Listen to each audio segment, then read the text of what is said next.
मुरुगनुक्कू हरोहरा। His Excellency President Prabowo,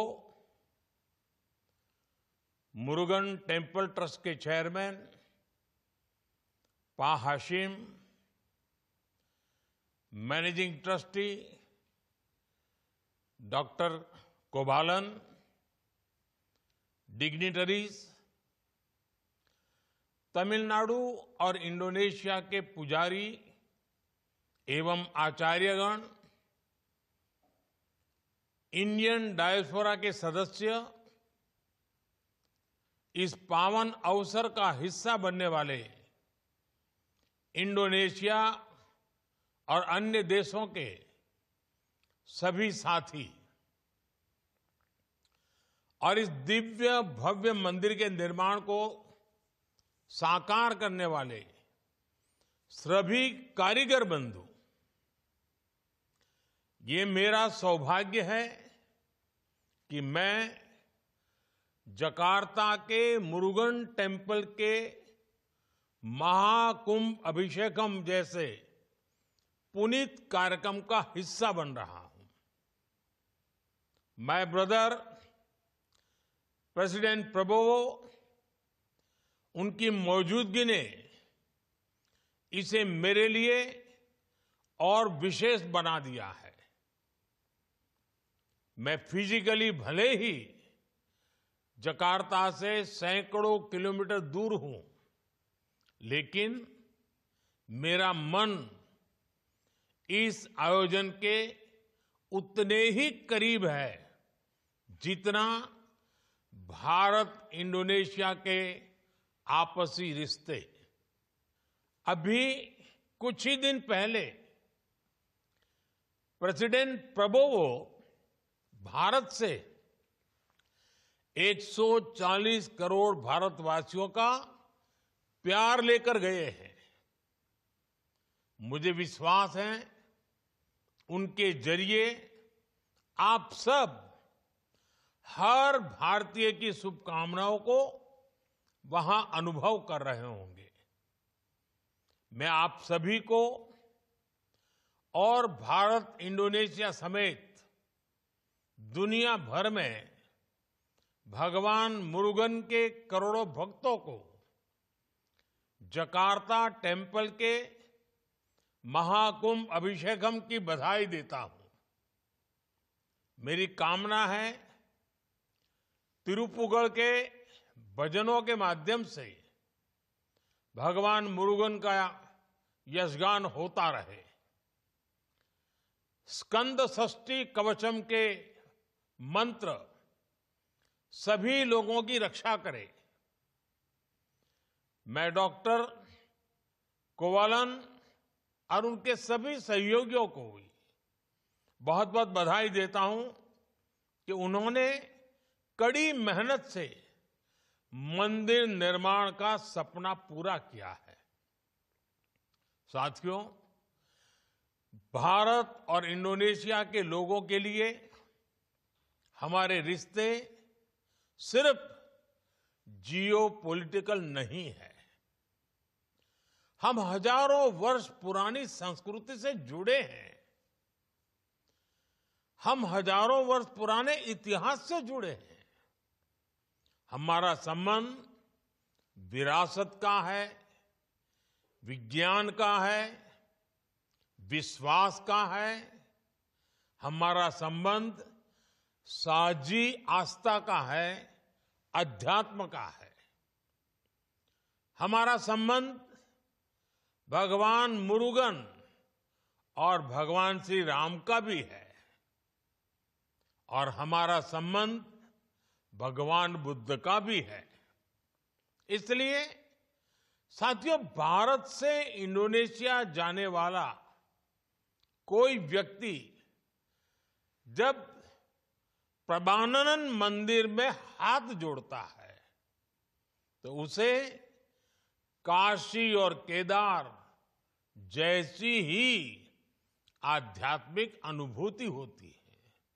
जब भारत के लोग काकाविन और सेरात रामायण के बारे में सुनते हैं तो उनमें वाल्मीकि रामायण, कंब रामायण और रामचरितमानस जैसी ही भावना जगती है। अब तो भारत में अयोध्या में इंडोनेशिया की रामलीला का मंचन भी होता रहता है। इसी तरह बाली में जब हम ओम स्वस्ति अस्तु सुनते हैं तो हमें भारत के वैदिक विद्वानों का स्वस्ति वाचन याद आता है। आपके यहां बोरोबुदुर स्तूप में हमें भगवान बुद्ध की उन्हीं शिक्षाओं के दर्शन होते हैं जिनका अनुभव हम भारत में सारनाथ और बोधगया में करते हैं। हमारे ओडिशा राज्य में आज भी बाली यात्रा को सेलिब्रेट किया जाता है। ये उत्सव उन प्राचीन समुद्री यात्राओं से जुड़ा है जो कभी भारत इंडोनेशिया को व्यापारिक और सांस्कृतिक रूप से जोड़ती थी। आज भी भारत के लोग जब हवाई यात्रा के लिए गरुड़ इंडोनेशिया में बैठते हैं तो उन्हें उसमें भी हमारी साझा संस्कृति के दर्शन होते हैं। साथियों, हमारे रिश्ते ऐसे कितने ही मजबूत तारों से गूंथे हैं। अभी जब प्रेसिडेंट प्रबोवो भारत आए थे, हम दोनों ने तब भी इस साझी विरासत से जुड़ी कितनी ही चीजों पर बात की, उन्हें चेरिश किया। आज जकार्ता में भगवान मुरुगन के इस नए भव्य मंदिर के जरिए हमारी सदियों पुरानी विरासत में एक नया स्वर्णिम अध्याय जुड़ रहा है। मुझे विश्वास है ये मंदिर न केवल हमारी आस्था का बल्कि हमारे सांस्कृतिक मूल्यों का भी नया केंद्र बनेगा। साथियों, मुझे बताया गया है कि इस मंदिर में भगवान मुरुगन के अलावा विभिन्न देवी देवताओं की मूर्तियों की भी स्थापना की गई है।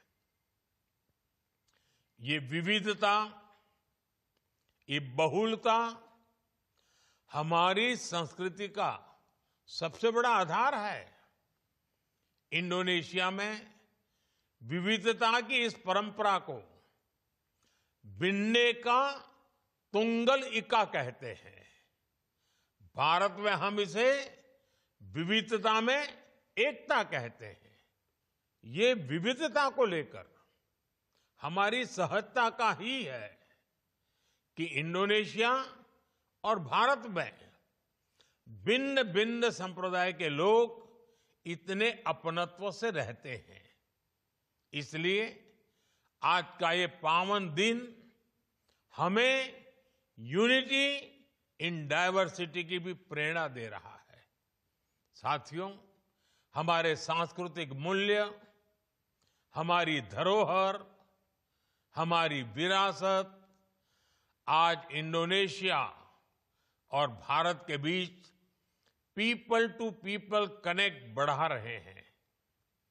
हमने साथ मिलकर प्रबानन मंदिर के संरक्षण का फैसला किया है। हम बोरोबुदुर बौद्ध मंदिर को लेकर अपनी साझी प्रतिबद्धता प्रकट कर चुके हैं। अयोध्या में इंडोनेशिया की रामलीला का जिक्र अभी अभी मैंने आपके सामने किया। हमें ऐसे और कार्यक्रमों को बढ़ावा देना है। मुझे विश्वास है प्रेसिडेंट प्रबोवो के साथ मिलकर हम इस दिशा में और तेजी से आगे बढ़ेंगे। हमारा अतीत हमारे स्वर्णिम भविष्य का आधार बनेगा। मैं एक बार फिर प्रेसिडेंट प्रबोवो का आभार व्यक्त करते हुए आप सभी को मंदिर के महाकुंभ अभिषेकम की बधाई देता हूं।